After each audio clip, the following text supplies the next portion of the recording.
בארץ רחוקה שמעתי סיפור של נגנים, בהנחת קוצים גדולה היו הם מספרים, קולי קולות של שיכורים ממלאים המספר, אחרים שירים של אהבה, סיפורי זוועה, שירים שלא שמעתי את אותה עלילה, הלכתי לי בדרך כאשר נתקלתי בה, הופכת למציאות ממש נגד עיניי, זיכרון שלא אשכח עד סוף חיי.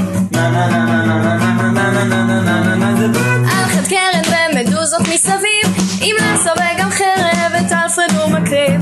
מה יכולתם לעשות? מה עשיתם במקומי? על מותו של בריטי זה שלם עד יום מותי.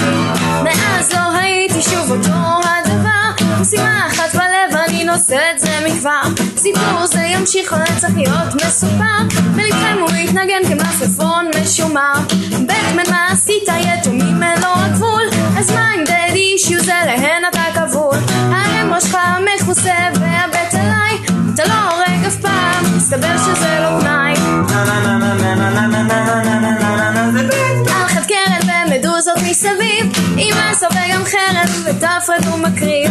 מה יכולתי לעשות? מה עשיתם במקומי? על מותו של בריטי זה שלם עד יום מותי. מאז אני קשורה בשלב פצועות וחגורות, בבית חולים מוזר בו אני מתקשה לראות, קולות ויללות לא מפסיקות להישמע, בארכם אין דבר מפחיד יותר מהדממה.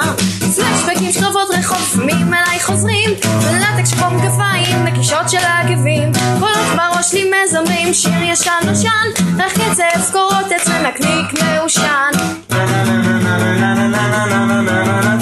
על חד קרן ומדוזות מסביב, עם לסו וגם חרב את אלפרד הוא מקריב.